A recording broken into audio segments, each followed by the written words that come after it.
siya kuan dili na gumuandar.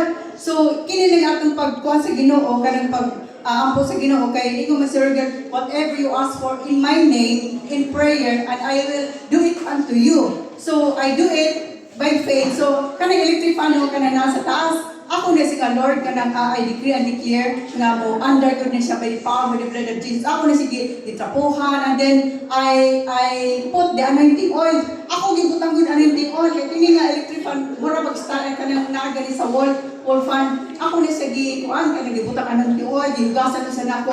By the power of the blood of Jesus, I decree and declare that this electric fan will run in the name of Jesus. Kapag wala pa siya, nag-under na siya, nag-under, tapos taon-taon, na-off na siya, kaya wala lagi siya, wala lagi ka ng murag ilalabay na siya.